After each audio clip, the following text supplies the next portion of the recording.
Hey guys, welcome to the study with Mayank. मैं हूं आपका मयंक और आज ला रहा हूं मैं आपके लिए NCERT पॉलिटी क्लास 9th के MCQ। आज इसी क्रम में आज आपका यहां पर चैप्टर नंबर 3 है। यहां पर हम चुनावी राजनीति से संबंधित प्रश्नों को देखेंगे। तो चलिए स्टार्ट करते हैं आज का वीडियो, देखते हैं हमें क्या क्या डिस्कस करना है। आज का पहला प्रश्न है आपका, दुनिया के 100 से अधिक देश ऐसे हैं जहां जनप्रतिनिधियों को चुनने के लिए चुनाव होते हैं। लोकतंत्र में नियमित अंतराल पर होने वाले चुनावों के संदर्भ में निम्नलिखित कथनों पर विचार कीजिए। पूछा गया है यहाँ पर कौन सा कथन सत्य है। ऐसी व्यवस्था जिससे लोग नियमित अंतराल पर अपने प्रतिनिधियों को चुन सकें और अगर इच्छा हो तो उन्हें बदल भी दें, इस व्यवस्था का नाम चुनाव है। देखिए, लोकतंत्र में यही होता है। लोकतंत्र में क्या है कि जनता के द्वारा चलाया जाने वाला शासन। अब जनता यहाँ पर डायरेक्ट तो शासन चलाएगी नहीं, ये तो पॉसिबल है नहीं कि हर व्यक्ति, जनता जो भी है उसमें से हर व्यक्ति योग्यता रखता हो कि किसी फैसले पर क्या राय देनी है, अपनी इस फैसले के पक्ष में मतदान देना है या विपक्ष में मतदान देना है। हर व्यक्ति यहाँ पर इस काबिल नहीं है। तो हमने एक सिंपल सा कॉन्सेप्ट ये निकाल लिया है कि हम यहाँ पर प्रतिनिधि मूलक लोकतंत्र की पैरवी करते हैं। यानी हम अपने प्रतिनिधियों का चुनाव करते हैं और जो प्रतिनिधि चुने जाते हैं हमारे द्वारा, वो प्रतिनिधि हमारी तरफ से जो है किसी कानून को बनाने में मदद करते हैं। यानी कि वो हमारी तरफ से वहां पर डिसीजन लेते हैं कि हमारी जनता के लिए क्या सही है क्या गलत है। और वो जो प्रतिनिधि चुने जाते हैं उनके लिए भी एक टाइम ड्यूरेशन यहाँ पे सेट कर रखा है। जैसे कहीं 5 साल का है, कहीं 4 साल का है। यानी मान लीजिए 5 सालों में आप उनके काम से संतुष्ट नहीं है तो अगली बार फिर से इलेक्शन होगा, आप उन्हें बदल सकते हैं। तो यहाँ पर वही चीज़ बताई गई है कि जो उन्हें आप लगातार या नियमित अंतराल पर चुनाव होते हैं तो उन्हें हम चुनाव के नाम से जानते हैं। सेकेंड है, चुनाव में मतदाता अपने लिए कानून बनाने वाले का चुनाव कर सकते हैं। जैसा कि आपसे मैंने अभी बोला था कि यहाँ पर ज़्यादातर जो लोकतंत्र है वो प्रतिनिधि मूलक है। तो प्रतिनिधि मूलक में यही होता है कि जो मतदाता होते हैं वो किसी कानून को स्वयं नहीं बनाते हैं बल्कि अपने प्रतिनिधियों का चुनाव करके उन कानूनों को बनाने में मदद करते हैं। तो यहाँ पर देख सकते हैं मतदाता अपने कानून बनाने वाले का चुनाव कर सकते हैं। तो सेकंड वाला कथन भी सही है। मतदाता सरकार और उसके द्वारा बनाने वाले कानूनों का दिशा निर्देश करने वाली पार्टी का भी चुनाव कर सकते हैं। यानी मतदाता ये भी चुनाव कर सकते हैं कौन सी पार्टी चुनाव में जीतेगी। तो यहाँ थर्ड वाला कथन भी यहाँ पर सही है। अधिकांश लोकतांत्रिक शासन व्यवस्थाओं में लोग अपने प्रतिनिधियों के माध्यम से शासन करते हैं। ऐसे में चुनाव की आवश्यकता अत्यंत महत्वपूर्ण हो जाती है। देखिए, यहाँ पर प्रतिनिधि मूलक जो लोकतंत्र है ये लगभग सभी देशों ने अपनाया हुआ है। यानी जितने भी बड़े देश हैं उन सभी में ये अपनाया हुआ है। रीजन यही है क्योंकि भारत में जैसे देश में सभी व्यक्तियों के पास ऐसी योग्यता नहीं है कि वो हर फैसले पर अपनी राय दे पाएं। दूसरी बात यह है कि इतनी बड़ी विशाल जनसंख्या का जनमत करवाना किसी मुद्दे को लेकर ये भी संभव नहीं है। तो हमने सबसे बढ़िया तरीका ये निकाला है कि हमने संसद में अपने जो लोकसभा के MP हैं 543 MP उनका चुनाव करवा लेते हैं जनता के द्वारा, और वो 543 MP जो हैं वो जनता की तरफ से अपना कोई डिसीजन भी वहाँ पर ले पाते हैं और ऐसे करके हमारे देश में कानून जो है बन पाते हैं। तो यहाँ पर डी वाला कथन यहाँ पर सही है। यहाँ पर चारों ही कथन सही हैं आपके, तो आंसर है आपका डी यानी उपरोक्त सभी।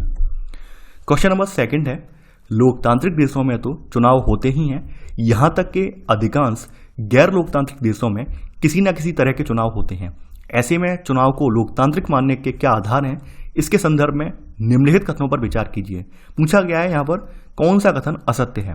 यानी कि आप देखेंगे कि कुछ लोकतांत्रिक देश है वहाँ तो चुनाव रेगुलर रूप से होते ही हैं। यानी भारत जैसे देश में चुनाव कंटिन्यूसली रेगुलर रूप में होते हैं। लेकिन कुछ ऐसे भी देश आपको देखने को मिलेंगे जहाँ पर चुनाव तो होते हैं लेकिन चुनाव का जो तरीका है वो लोकतांत्रिक नहीं है। तो वो तरीका बताया गया है कि कैसे हमें लोकतांत्रिक से माने या ना माने।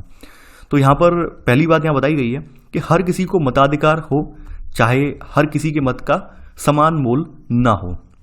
सेकंड, पार्टियों और उम्मीदवारों को चुनाव में उतरने की आज़ादी हो और वे मतदाताओं के लिए विकल्प पेश करें। थर्ड, चुनाव का अवसर नियमित अंतराल पर मिलता रहे। चौथा है, चुनाव स्वतंत्र व निष्पक्ष ढंग से कराए जाने चाहिए। लोग जिसे चाहें वास्तव में चुनाव उसी का होना चाहिए। देखिए, यहाँ पर सबसे इंपॉर्टेंट बात होती है मताधिकार वाली। यानी आपको पता होगा हमारे देश में सार्वभौमिक वयस्क मताधिकार दिया गया है। यानी कि हमारे यहाँ मत की जो वैल्यू है, किसी भी नागरिक को जो मताधिकार का अधिकार दिया गया है उन सभी नागरिकों के मत की वैल्यू समान है। लेकिन तमाम दुनिया के देश ऐसे हैं जहां पर सरकारों ने भेदभाव किया है। यानी वहां पर क्या किया है, वहां पर जो कुछ विशेष वर्ग के नागरिक हैं उनके मत की वैल्यू ज़्यादा रखी है और कुछ ऐसे जो बाहरी नागरिक हैं या फिर वहां पर प्रवास के दौरान आकर लंबे समय के अंतराल के बाद वहां पर बस गए हैं उनके मत की वैल्यू वहां पर कम रखी है। ऐसा ही एक देश है फिजी। फिजी में भी यही हुआ है। फिजी में जो वहाँ का मतलब वहाँ का समुदाय है, वहाँ की तो वोट वैल्यू अच्छी खासी रखी है, लेकिन जो भारतीय व्यक्ति वहाँ पर जाकर बसे हुए हैं उनके वोट की वैल्यू कम रखी है। एक सिंपल एग्जांपल से समझ सकते हैं हम यहाँ पर कि मान लीजिए फिजी के मूल निवासी की वोट वैल्यू 2 है और भारतीय जो वोट डालेगा उसकी वोट वैल्यू 1 है। तो आप समझ सकते हैं यानी कि यहाँ पर एक वोट जो है भारतीय का ये किनके यानी कि इनके मुकाबले जो भागे फिजी के मूल निवासी उनका डबल वोट है। तो ऐसे में यहाँ पर अंतर कहाँ बेटा, ये तो अंतर बढ़ गया। तो ये लोकतांत्रिक चुनाव पद्धति वो होती है जहाँ पर सभी के वोट के वैल्यू का यानी सभी का जो मत का जो समान मोल होता है और सभी को वोट डालने का अधिकार होता है। तो यहाँ पर पहला वाला कथन जो है ये असत्य है, यानी कि यहाँ पर हर किसी को मताधिकार हो चाहे हर किसी के मत का समान मोल ना हो, ये लोकतांत्रिक चुनाव का लक्षण नहीं है। सेकंड है, पार्टियां और उम्मीदवारों को चुनाव में उतरने की आज़ादी हो और वे मतदाताओं के लिए विकल्प पेश करें। ये बिल्कुल सही बात है, लोकतंत्र में यही अपेक्षा की जाती है। ऐसा ना हो कि किसी एक पार्टी विशेष की ही तानाशाही चले, सभी पार्टियों को यहाँ पे मौका मिले, सभी पार्टियां अपने कैंडिडेट उतारें और ऐसे करके वहाँ पर मुकाबला हो, तभी उन चुनावों को हम लोकतांत्रिक कह सकते हैं। तो यहाँ सेकंड वाला कथन बिल्कुल सही है। अगली बात है कि चुनाव का अवसर नियमित अंतराल पर हो, यानी कि आपके यहाँ 5 साल का रखा गया है टाइम ड्यूरेशन कि हर 5 साल बाद नियमित रूप से चुनाव होने चाहिए, या फिर कोई ऐसी परिस्थिति जहाँ पर सरकार भंग हो गई हो उसके तत्काल बाद चुनाव होने चाहिए। तो ये स्थिति होनी चाहिए। ऐसा ना हो कि चुनाव हो ही नहीं रहे हैं, 5 साल गुजर गए, चुनाव नहीं हो रहे हैं, कोई तानाशाह सरकार आकर बैठ गई है, उसने 5 साल की जगह 5 साल कार्यकाल और बढ़ा लिया अपना जानबूझकर, ये नहीं होना चाहिए। तो चुनाव का जो नियमित टाइम ड्यूरेशन है उसी ड्यूरेशन पर चाहे चुनाव होने चाहिए। तो थर्ड वाला कथन यहाँ पर सही है। चुनाव स्वतंत्र व निष्पक्ष ढंग से कराए जाने चाहिए, लोग जिसे चाहें वास्तव में चुनाव उसी का होना चाहिए। यानी कहने का मतलब क्या है, ऐसा ना हो कि भाई विकल्प तो आपने वहां पर दे दिए हैं, यानी आपने ईवीएम मशीन में विकल्प तो दे दिए कि भाई ये 4 विकल्प हैं, 4 में से इसका चुनाव करना है, ABCD में से किसी को चुन सकते हैं। अब लेकिन आप कोई व्यक्ति वोट पढ़ रहे हैं, डी को ज्यादा पढ़ रहे हैं, लेकिन आपने ए वाले को जिता दिया, तो ये लोकतांत्रिक चुनाव थोड़ी ना होंगे। यहाँ पर लोकतांत्रिक चुनाव का मतलब ही यही है कि चुनाव स्वतंत्र और निष्पक्ष ढंग से होने चाहिए और जनता वास्तव में जिसे चुनना चाह रही है उसी का चुनाव हो। यहाँ पर कोई भी यहाँ पर घालमेल ना हो, कोई भी यहाँ पर कह सकते हैं मत में कोई भी किसी तरह की यहाँ पर झोल यानी जो ना हो, तो ये सब चीज़ें यहाँ पर ना हो, यानी निष्पक्ष ढंग से कराए जाने चाहिए। तो यहाँ पर चौथा वाला कथन भी सही है, यानी हम ये 3 विकल्प जो हमारे हैं इनके आधार पर तो अगर हो रहा है चुनाव तो हम लोकतांत्रिक कह सकते हैं। पहला वाला विकल्प यहाँ पे गलत लिखा हुआ है, यानी कि अगर मताधिकार सबको हो और सबके मत का मोल समान हो तब ये यहाँ पर लोकतांत्रिक माना जाएगा। तो यहाँ पर पूछा गया असत्य कथन कौन सा है, पहला वाला कथन असत्य है, तो आंसर है केवल 1। क्वेश्चन नंबर 3 है आज आपका, चुनाव का मतलब राजनीतिक प्रतियोगिता या प्रतिद्वंदिता है। अक्सर निर्वाचन क्षेत्रों में इसका स्वरूप उम्मीदवारों के बीच प्रतिद्वंदिता का हो जाता है। राजनीतिक प्रतिद्वंदिता से होने वाले नुकसानों के संदर्भ में निम्नलिखित कथनों पर विचार कीजिए।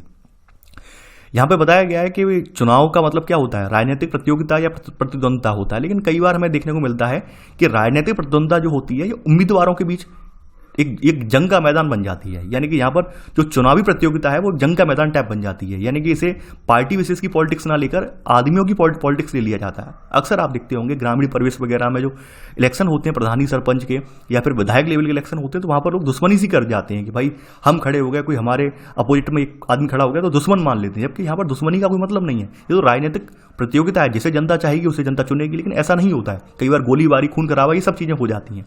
तो उसी की खामियां बताई गई हैं। यहाँ पर आपको चुनना है कि कौन कौन से नुकसान इनसे होते हैं, जो उम्मीदवारों की भी प्रतिद्वंदिता होती है उससे क्या क्या नुकसान होते हैं वो बताने हैं। तो यहाँ पे सत्य कथन चुनना है। पहला है, इससे हर बस्ती हर घर में बंटवारे जैसी स्थिति हो जाती है। पार्टियां और उम्मीदवार चुनाव जीतने के लिए तरह तरह के हथकंडे अपनाते हैं।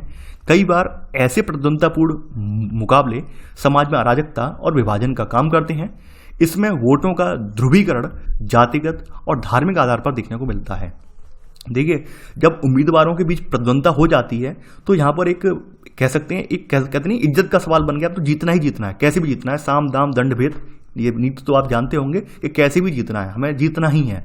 तो यहाँ पर आप देखेंगे इस तरह का जब माहौल क्रिएट हो जाता है तो जगह जगह आप देखेंगे पार्टी पॉलिटिक्स, आपने नाम सुना होगा, जो पार्टी पॉलिटिक्स हो रही है उसमें यही होता है, यानी घर घर बट जाते हैं कि हम तो फलाने के फेवर में, आप फलाने के फेवर में, हमारी और तुम्हारी नहीं बन सकती है। तो यहाँ पर ये स्थिति देखने को मिलेगी। दूसरी बात, यहाँ पर जब उम्मीदवार अपने आप को राजनीतिक प्रतियोगिता ना रहकर यहाँ पर उम्मीदवार अपनी इज्जत को जोड़ देते हैं कि हमारी इज्जत यहाँ नहीं डूबनी चाहिए, तो यहाँ पर फिर तरह तरह के हथकंडे अपनाते हैं, यानी पैसा फेंकते हैं और भी धांधली करने का प्रयास करते हैं, शराब वगैरह का प्रलोभन देते हैं जी, और भी प्रलोभन दिए जाते हैं। तो ये भी यहाँ देखने को मिलेगा। कई बार यहाँ पर इस तरह की जो प्रतिद्वंदिता होती है आप देखते होंगे इनसे टकराव भी होते हैं। यानी आपने देखा होगा तमाम राजनीतिक पार्टियां क्या होती हैं, वोट खरीदने का प्रयास करती हैं, तो दूसरी पार्टियां जो होती है इसका विरोध करती हैं। कहीं कहीं क्या होता है, मारपीट हो जाती है, खून खराबा हो जाता है। ये सब भी यहाँ पर देखने को मिलता है ऐसी प्रतिद्वंदता में। तो यहाँ तीसरा वाला कथन भी सही है। सबसे इंपॉर्टेंट बात यह है कि जब यहाँ पर उम्मीदवारों के बीच प्रतिद्वंदता होती है, उम्मीदवारों के बीच एक जंग का माहौल बन जाता है, तो यहाँ पर जातिगत और धार्मिक आधार पर ध्रुवीकरण करवाया जाता है। यानी कि लोग अपनी अपनी जाति का या अपने अपने समुदाय का हवाला देते हैं कि भाई हम फलाने समुदाय से हैं, तो कम से कम हमारे समुदाय की इज्जत तो बची रहनी चाहिए। इस तरह की बातें की जाती हैं। आपने देखा होगा कि जब कोई व्यक्ति किसी जाति विशेष का होता है तो अपनी इसी बात का हवाला देता है कि नहीं, हमारी जात का जो है गर्व से सर ऊंचा होना चाहिए, ऐसे कैसे हो जाएगा दूसरी जाति वाला जीत जाए। तो इस तरह की बातें भी होती हैं। तो कहीं ना कहीं आप देखेंगे ऐसे वोटों का ध्रुवीकरण हो जाता है। वोट जो होते हैं एक तरफा हो जाते हैं, यानी कि जातिवार रूप से या धार्मिक आधार पर वोट जो होते हैं एक तरफ पड़ने लगते हैं। तो इसे ध्रुवीकरण की नीति बोलते हैं। तो यहाँ चौथा वाला कथन भी यहाँ पर सही है। तो यहाँ पर सभी कथन आपके सही हैं, तो आंसर है आपका डी, उपरोक्त सभी। क्वेश्चन नंबर 4 है, भारत में होने वाले चुनावों में लोग लोकतंत्र के त्योहार के रूप में इसमें सक्रिय सहभाग करते हैं। भारत में होने वाले चुनावों के संबंध में निम्नलिखित कथनों पर विचार कीजिए। पूछा गया है कौन सा कथन यहाँ पर असत्य है। पहला है, सभी चुनाव क्षेत्रों में एक ही दिन या कुछ अंतराल में अलग अलग दिन जो चुनाव होते हैं उन्हें हम आम चुनाव कहते हैं। सेकंड, किसी सदस्य की मृत्यु या इस्तीफे से खाली हुए पद के लिए होने वाले चुनाव को उपचुनाव कहते हैं। भारत में लोकसभा, विधानसभा और स्थानीय निकायों के चुनाव हर 5 साल बाद होते हैं। आगे बढ़ते हैं। अपने देश में हम क्षेत्र विशेष पर आधारित प्रतिनिधित्व प्रणाली से काम करते हैं। देखिए, आप सभी लोग जानते हैं कि हमारे यहाँ लोकतंत्र का पर्व एक त्यौहार के रूप में आता है और लोगों के अंदर बड़ा हर्षोल्लास होता है। लोगों के अंदर बहुत ही ज़्यादा उमंग होती है कि हम अपना प्रतिनिधि चुनने जा रहे हैं, हम देश निर्माण में, राष्ट्र निर्माण में एक अमूल्य योगदान निभाने जा रहे हैं। तो लोग इसमें बढ़ चढ़कर हिस्सा भी लेते हैं। तो यहाँ पर उसके बारे में पूछा गया है कि सभी चुनाव क्षेत्रों में एक ही दिन या कुछ अंतराल में जो चुनाव होते हैं उन्हें हम आम चुनाव कहते हैं। तो पहला वाला कथन यह बिल्कुल सही है। और मान लीजिए जैसे कहीं क्या हुआ है, किसी पार्टी कैंडिडेट की मृत्यु हो जाती है या इस्तीफा देने के बाद कोई पद खाली हो जाता है किसी सीट का, यानी किसी सीट से कोई सीट खाली हो जाती है, तो वहां पर उसी क्षेत्र के लिए चुनाव करवा लिए जाते हैं। तो इसे हम उपचुनाव कहते हैं। तो सेकंड वाला कथन भी सही है। भारत में लोकसभा, विधानसभा और स्थानीय निकायों के लिए आपके यहाँ हर 5 साल बाद चुनाव होते हैं। ये बिल्कुल सही बात है। आपके यहाँ जो आपके लोकसभा के इलेक्शन है या विधानसभा या स्थानीय निकायों के चुनाव में हर 5 साल बाद ये होते हैं।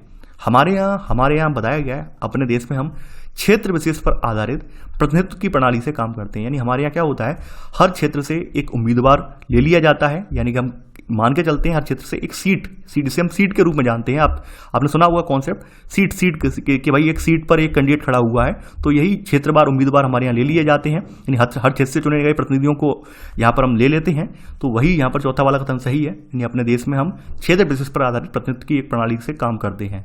तो यहाँ पर एक भी कथन असत्य नहीं है। तो आंसर है यहाँ पर डी, यानी इनमें से कोई भी कथन असत्य नहीं है। क्वेश्चन नंबर 5वां है, हमारे देश में होने वाले चुनाव के निर्वाचन क्षेत्रों के संदर्भ में निम्नलिखित कथनों पर विचार कीजिए। पूछा गया है कौन सा कथन सत्य है। चुनाव के उद्देश्य से देश को अनेक क्षेत्रों में बांटा गया है, इन्हें निर्वाचन क्षेत्र कहते हैं। लोकसभा चुनाव के लिए देश को 553 निर्वाचन क्षेत्रों में बांटा गया है। हर क्षेत्र से चुने गए प्रतिनिधियों को संसद सदस्य कहते हैं। थर्ड, प्रत्येक राज्य को उसकी विधानसभा की सीटों के हिसाब से बांटा गया है। इन सीटों से निर्वाचित प्रतिनिधियों को विधायक कहते हैं। प्रत्येक संसदीय निर्वाचन क्षेत्र में विधानसभा का एक निर्वाचन क्षेत्र होता है। कई बार निर्वाचन क्षेत्रों को सीट भी कहा जाता है क्योंकि हर क्षेत्र संसद या विधानसभा की एक सीट का प्रतिनिधित्व करता है।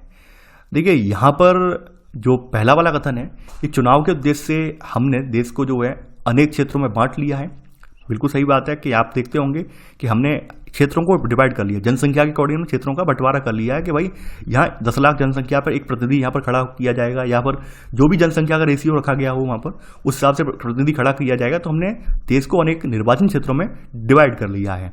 तो यहाँ पहला वाला कथन बिल्कुल सही है। बात करें लोकसभा चुनाव की, तो अभी आपके हाल में जो 2019 के लोकसभा चुनाव हुए हैं, तो इन लोकसभा चुनाव में आपके यहाँ जो लोकसभा के निर्वाचन क्षेत्र थे वो 543 निर्वाचन क्षेत्र थे। 553 नहीं थे बल्कि 543 निर्वाचन क्षेत्रों में बांटा गया था। और यहाँ से जो प्रतिनिधि चुने गए थे उनको हम क्या कहेंगे, संसद सदस्य कहेंगे, यानी MP, यानी मेंबर ऑफ पार्लियामेंट। तो यहाँ सेकंड वाला कथन गलत हो जाएगा क्योंकि यहाँ पर लिखा है 553 नहीं बल्कि 543 निर्वाचन क्षेत्रों में बांटा गया था 2019 के इलेक्शन में। आगे बढ़ते हैं। प्रत्येक राज्य को उसकी विधानसभा की सीट के हिसाब से बांटा गया है। इन सीटों से निर्वाचित प्रतिनिधियों को विधायक कहते हैं। देखिए, प्रत्येक राज्य में भी यहाँ पर आप देखेंगे, यहाँ पर राज्य में राज्य की जनसंख्या के अकॉर्डिंग, कितनी जनसंख्या कितना क्षेत्रफल है उसके अकॉर्डिंग वहाँ पे सीटें डिवाइड की गई हैं। और ऐसे करके आप देखेंगे कि वहाँ पर जो प्रतिनिधियों का जो चुनाव होता है राज्य में, उन्हें विधानसभा के लिए, राज्य विधानसभा के लिए उसको विधायक कहते हैं। तो थर्ड वाला कथन बिल्कुल सही है। चौथा है, प्रत्येक संसदीय निर्वाचन क्षेत्र में विधानसभा का एक निर्वाचन क्षेत्र होता है। देखिए, अगर बात करें संसदीय निर्वाचन क्षेत्र की, तो संसदीय निर्वाचन क्षेत्र में विधानसभा के कई सारे निर्वाचन क्षेत्र होते हैं। जरूरी नहीं है एक निर्वाचन क्षेत्र हो, क्योंकि बात यह है, आप अगर एक मोटा मोटा अनुमान लगा लें तो संसदीय निर्वाचन क्षेत्र एक जिले के ऊपर मान के चलते हैं। एक जिले के ऊपर एक संसदीय निर्वाचन क्षेत्र है, यानी कि अगर एक जिला ठीक ठाक है तो एक जिले के ऊपर संसदीय निर्वाचन क्षेत्र होता है, लगभग ऐसा हम मान के चल रहे हैं। तो आप देखेंगे जिले में तमाम जो आपकी विधानसभाएं होती हैं, तमाम होती हैं, 3 या 4 विधानसभाएं होती हैं एक जिले में, ऑब्वियस सी बात है।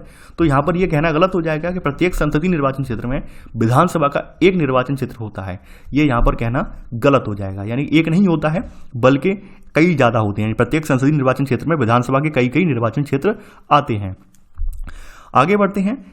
यहाँ बताया गया कई बार जो निर्वाचन क्षेत्रों को सीट भी कहा जाता है, जो निर्वाचन क्षेत्र होते हैं इनको सीट भी कहा जाता है, क्योंकि हर क्षेत्र या संसद या विधानसभा की एक सीट का प्रतिनिधित्व ये करता है, तो इस वजह से सीट भी कहा जाता है। तो 5वां वाला कथन यहाँ पर बिल्कुल सही है।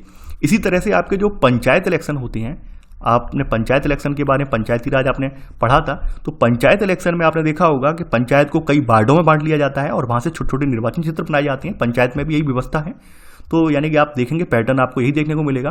हाँ, अब बात कर लेते हैं, अगर हम लोकसभा सीटों की बात करें, आपके देश में सबसे ज़्यादा जो लोकसभा के निर्वाचन क्षेत्र हैं वो आपके यूपी में है। यानी यूपी में लोकसभा के, उत्तर प्रदेश में 80 निर्वाचन क्षेत्र हैं, ठीक है। वहीं यूपी में अगर हम विधानसभा की सीटों की बात करें, यानी विधानसभा की जो सीटें हैं उनकी बात करें, तो 403 विधानसभा सीटें हैं। यानी ऐसे करके उत्तर प्रदेश सबसे बड़ा राज्य है इस मामले में। यहाँ पर निर्वाचन क्षेत्रों में संसदीय निर्वाचन क्षेत्र भी सबसे ज़्यादा है और विधानसभा वाले निर्वाचन क्षेत्र भी सबसे ज़्यादा हैं। ये बात ध्यान रखने वाली है, ठीक है। कई बार पूछा भी जाता है घुमा फिरा कर, तो ये चीज़ें आप थोड़ा जीके की चीज़ें हैं तो याद रखा कीजिए कि सबसे ज़्यादा संसदीय निर्वाचन क्षेत्र कहाँ पर है, उत्तर प्रदेश में 80 हैं, और सबसे ज़्यादा विधानसभा की सीटें भी यूपी में ही हैं, 403 विधानसभा की सीटें हैं। तो ये बात आप याद रखना। यहाँ पर पूछा गया है कौन सा कथन यहाँ पर सही है। 1, 3 और 5 कथन सही है, तो आंसर है आपका डी, केवल 1, 3 और 5। क्वेश्चन नंबर 6 है आज आपका। हमारे संविधान निर्माताओं ने देश में कमजोर वर्गों के लिए आरक्षित निर्वाचन क्षेत्रों का प्रावधान रखा है। आरक्षित निर्वाचन क्षेत्रों के संदर्भ में निम्नलिखित कथनों पर विचार कीजिए। पूछा गया है कौन सा कथन सत्य है। पहला है, हमारे देश में कुछ चुनाव क्षेत्र अनुसूचित जातियों के लोगों के लिए आरक्षित हैं, तो कुछ क्षेत्र अनुसूचित जनजाति के लोगों के लिए। अनुसूचित जनजाति के लिए आरक्षित सीट पर अनुसूचित जाति के सदस्य भी चुनाव लड़ सकते हैं। तीसरा है, लोकसभा चुनाव में अनुसूचित जाति, अनुसूचित जनजाति और अन्य पिछड़ा वर्ग के लिए सीटों का आरक्षण का प्रावधान है। अभी जो वर्तमान आपकी लोकसभा चल रही है, नहीं 26 जनवरी 2019 की स्थिति के अकॉर्डिंग, यहाँ पर लोकसभा की 84 सीटें अनुसूचित जातियों के लिए हैं, 47 सीटें अनुसूचित जनजातियों के लिए आरक्षित की गई हैं। ग्रामीण और शहरी स्थानीय निकायों में 1/3 सीटें महिलाओं के लिए आरक्षित की गई हैं। देखिए, आप सभी को पता होगा, हमारे संविधान निर्माताओं के माइंड में ये बात बहुत अच्छे से थी। उन्हें मालूम था कि इलेक्शन एक जो होता है एक महंगा काम होता है। इलेक्शन में वही आदमी खड़ा हो पाता है जिसके पास पैसा होता है, पावर होती है। अब ऐसे में आप देखेंगे आपके समाज में तमाम ऐसे लोग हैं, निर्धन लोग हैं, जो कि चुनाव लड़ने की उनके अंदर लालसा है, चुनाव में लड़ना चाहते हैं, अपने वर्ग का प्रतिनिधित्व करना चाहते हैं, लेकिन चूंकि उनके पास पैसा नहीं है, पावर नहीं है, तो इलेक्शन नहीं जीत पाते, इलेक्शन नहीं लड़ पाते हैं। तो इसका एक प्रावधान रख दिया, क्योंकि हमारे यहाँ जो हाशिए वाली जातियां थी, जो कि आप देख सकते हैं बिल्कुल साइड में रही हैं, समाज की मुख्य धारा में नहीं रही हैं, उनको मुख्य धारा में लाने के लिए जहां पे कमजोर वर्गों के लिए आपके लिए सीटें रिजर्व कर दी गई। यानी कि कुछ सीटों के लिए केवल कमजोर वर्ग के कैंडिडेट ही वहां से चुनाव लड़ सकेंगे, अदर कम्युनिटी के चुनाव वहां से नहीं लड़ सकते हैं। यानी अदर जो है वर्ग हैं वो चुनाव वहां से नहीं लड़ सकते हैं। एक बात यहाँ पर ध्यान देने वाली बात यह है, सीटों का रिजर्व होती हैं, यहाँ पर सीटें रिजर्व होती हैं। सीटें रिजर्व होने का मतलब ये नहीं है कि यहाँ पर अदर कास्ट के वोट नहीं डालेंगे। वोट यहाँ पर सब कुछ डालते, सभी लोग डाल सकते हैं, लेकिन केवल जो उम्मीदवार है, उम्मीदवारों की सीटें रिजर्व होंगी। जैसे हम मान लेते हैं, एक आपने पालमपुर आपकी कहानी थी, आपके पालमपुर कहानी जो थी आपकी अर्थशास्त्र में थी, पालमपुर गाँव की कहानी, तो वहाँ पर आपने पढ़ा होगा पालमपुर। हम पालमपुर का ही एग्जाम्पल ले लेते हैं। जैसे पालमपुर में SC उम्मीदवार यानी शेड्यूल कास्ट के उम्मीदवार की सीट रिजर्व है, तो यहाँ पर उम्मीदवार तो शेड्यूल कास्ट से ही आएंगे, जितने भी उम्मीदवार खड़े होंगे, जितने 2-4 उम्मीदवार जो भी खड़े होंगे वहाँ पर, ये सब शेड्यूल कास्ट से ही आएंगे। लेकिन जो इनका चुनाव करने वाले लोग होंगे वो कोई भी हो सकते हैं, यानी कि जनरल कैटेगरी के भी हो सकते हैं, ओबीसी के भी हो सकते हैं, एससी के भी हो सकते हैं, या फिर जो है अदर एसटी में है तो एसटी वाले भी हो सकते हैं, कोई भी हो सकते हैं, ठीक है। यानी इसके लिए रिस्ट्रिक्शन नहीं लगाई गई है कि एससी वर्ग के उम्मीदवार का चुनाव एससी कम्युनिटी के लोग ही करेंगे, ऐसी कोई रिस्ट्रिक्शन हमारे यहाँ नहीं लगाई गई है। यानी कि यहाँ पर सीट रिजर्व होगी, चुनाव जो है सब लोग करेंगे, ये बात ध्यान रखना। तो यहाँ पर हमारे देश में आपके यहाँ कुछ चुनाव क्षेत्र अनुसूचित जातियों, जिन्हें शेड्यूल्ड कास्ट के नाम से जानते हैं, अनुसूचित जनजाति जिसे शेड्यूल्ड ट्राइब, ठीक है, यानी जनजाति के लोगों के लिए रिजर्व की गई हैं। अगला पहला वाला कथन यहाँ पे बिल्कुल सही है। सेकंड है अनुसूचित जनजाति यानी कि एसटी शेड्यूल्ड ट्राइब, ध्यान रखना आप, इसके लिए आरक्षित सीट पर एससी यानी अनुसूचित जाति के सदस्य भी चुनाव लड़ सकते हैं, ये बिल्कुल गलत है। यहाँ जो भी सीट शेड्यूल्ड ट्राइब के लिए रिजर्व की गई है उस पर केवल शेड्यूल्ड ट्राइब का ही कैंडिडेट वहां पर चुनाव लड़ सकता है, एससी कास्ट का कैंडिडेट वहां पर चुनाव नहीं लड़ सकता है। तो यह सेकंड वाला कथन गलत हो जाएगा। आगे बढ़ते हैं। लोकसभा चुनाव में अनुसूचित जाति, अनुसूचित जनजाति और अन्य पिछड़ा वर्ग के लिए सीटों के आरक्षण का प्रावधान है। देखिए, लोकसभा इलेक्शन में आपके यहाँ एससी और एसटी के लिए सीटें रिजर्व करने का प्रावधान है, एससी समुदाय और एसटी के लिए यहाँ पर सीटें रिजर्व करने का प्रावधान है। जो अदर बैकवर्ड कम्युनिटी है ओबीसी, इसके लिए रिजर्वेशन का प्रावधान अभी तक नहीं है। यानी अब तक का मतलब जब आपका लेक्चर रिकॉर्ड हो रहा है अभी तक यहाँ पर कोई ऐसा प्रावधान नहीं है। आने वाले दिनों में कुछ आ जाए प्रावधान वो अलग बात है, लेकिन फिलहाल में अभी कोई प्रावधान नहीं है, केवल एससी और एसटी के लिए है। तो यहाँ थर्ड वाला कथन गलत हो जाएगा क्योंकि यहाँ पर केवल 2 के लिए है। चौथा कथन है आपका, अभी लोकसभा की 84 सीटें जो हैं अनुसूचित जातियों यानी आपकी 84 सीटें जो हैं शेड्यूल्ड कास्ट के लोगों के लिए रिजर्व हैं लोकसभा में, वहीं 47 सीटें जो हैं अनुसूचित जनजातियों के लिए रिजर्व हैं। तो चौथा वाला कथन भी यहाँ पर सही है। आगे बढ़ते हैं। यहाँ पर ग्रामीण और शहरी स्थानीय निकायों में 1/3 सीटें महिलाओं के लिए आरक्षित की गई हैं। देखिए, आपके जो अनेक राज्यों में हैं, जो आपकी पंचायती राज जो व्यवस्था है उसमें 1/3 सीटें जो है खास करके महिलाओं के लिए रिजर्व की गई हैं। हालांकि महिलाओं के लिए रिजर्वेशन का मुद्दा जो है ये लोकसभा और विधानसभा इलेक्शन के लिए उठाया गया है और इस पर संभवतः आने वाले दिनों में कार्रवाई होगी। यानी कि ये डिमांड की जा रही है कि महिलाएं जो है देश की आबादी में लगभग 50% महिलाओं का हिस्सा है, लेकिन संसद में या विधानसभा में महिलाएं नहीं पहुंच पा रही हैं, तो इसलिए संसद या विधानसभा की 1/3 सीटें भी इनके लिए रिजर्व कर दी जाए। अभी तक तो रिजर्व नहीं की गई हैं, अभी तक मतलब जब मैं लेक्चर रिकॉर्ड कर रहा हूं अभी तक तो ऐसा कोई प्रावधान नहीं है। इसके अलावा आप ये आरक्षण वाली व्यवस्था जो है उसमें ये देखेंगे, जो पंचायती राज वाली व्यवस्था में जो चुनाव होते हैं वहां पर कुछ राज्यों में एससी, एसटी और साथ साथ ओबीसी कम्युनिटी को भी यहां पर आरक्षण दे दिया है। तो यहां पर अगर आप पंचायती राज में आरक्षण देखेंगे तो पंचायती राज में आरक्षण की व्यवस्था राज्य ने अपने हिसाब से कर रखी है, ये बात ध्यान रखना। लेकिन हाँ, 1/3 जो आरक्षण मिलना चाहिए महिलाओं को उसे चेंज किसी ने नहीं किया है। हाँ, ये जरूर है कि एससी, एसटी और कहीं ओबीसी को भी ऐड कर लिया है, ये जरूर देखने को मिलेगा, लेकिन यहाँ पर महिलाओं वाली स्थिति वो चेंज नहीं की गई है। तो यहाँ 5वां वाला कथन यहाँ पर बिल्कुल सही है। यहाँ पर पहला, चौथा और 5वां कथन सही है, तो आंसर है सी, केवल 1, 4 और 5। क्वेश्चन नंबर 7वां है आपका, लोकतांत्रिक चुनाव में मतदान की योग्यता रखने वालों की सूची चुनाव से काफ़ी पहले तैयार कर ली जाती है और हर किसी को दे दी जाती है। इस सूची को आधिकारिक रूप से मतदाता सूची के नाम से जानते हैं, यानी इसे आधिकारिक रूप से मतदाता सूची के नाम से इसे जाना जाता है, ठीक है, ये ध्यान रखना आप।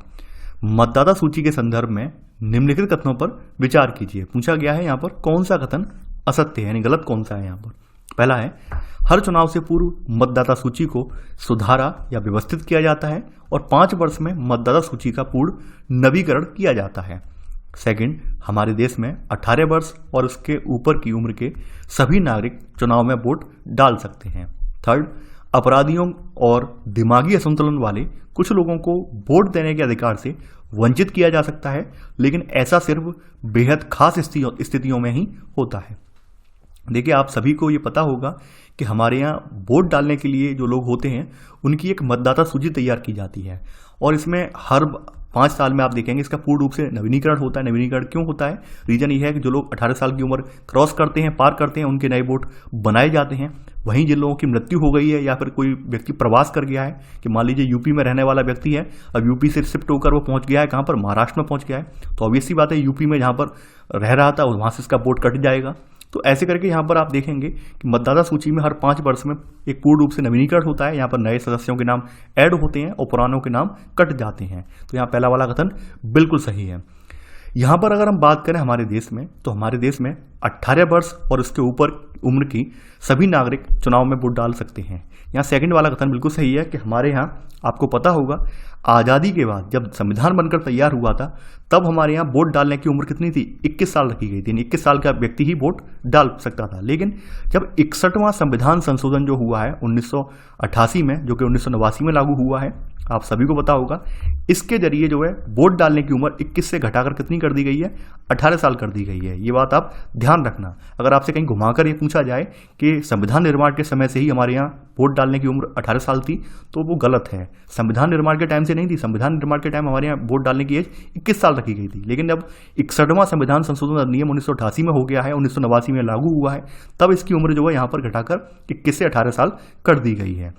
वहीं अगर हम बात करें, हमारे यहाँ अपराधियों, दिमागी संतुलन वाले कुछ लोगों को वोट देने के अधिकार से वंचित किया जा सकता है, लेकिन एक खास परिस्थितियों में। यानी कि ये जब न्यायालय, या कह सकते हैं हम, न्यायालय ये तय करे कि किस व्यक्ति को वोट डालना है या नहीं डालना है, या कुछ खास परिस्थितियां हैं, तो हमारे यहाँ ये भी पॉसिबल है। तो थर्ड वाला कथन बिल्कुल सही है।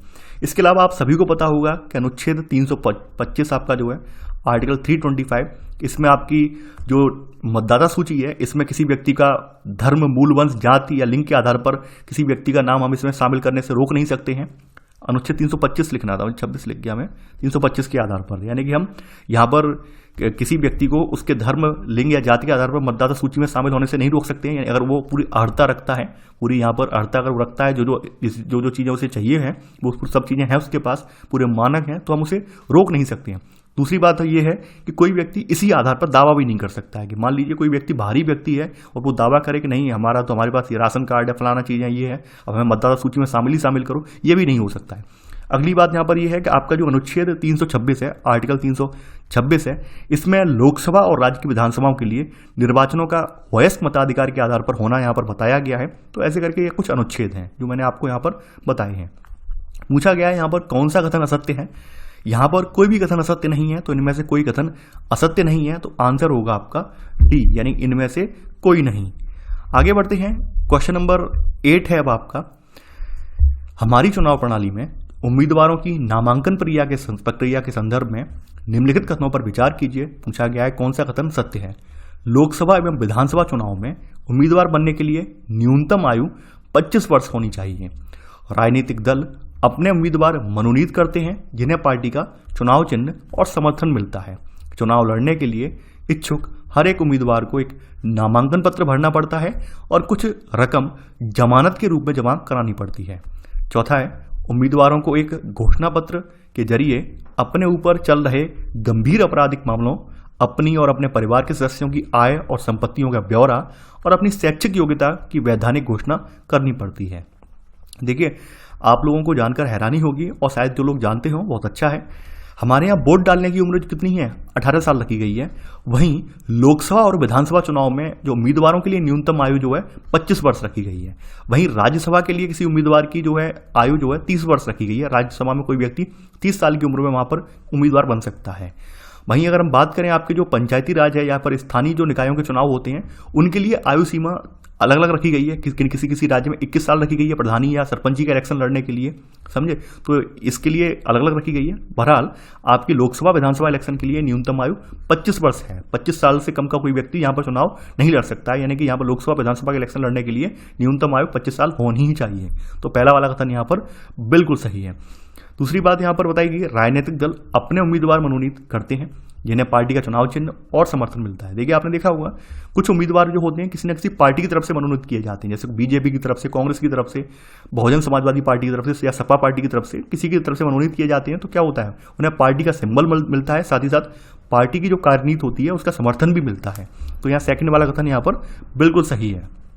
आगे बढ़ते हैं, चुनाव लड़ने के लिए इच्छुक हर उम्मीदवार को क्या है, एक नामांकन पत्र जो है, यानी पर्चा फाइल करना हम जैसे बोलते हैं, वो भरना पड़ता है और वहां पर कुछ रकम जमानत के रूप में भी जमा करानी पड़ती है।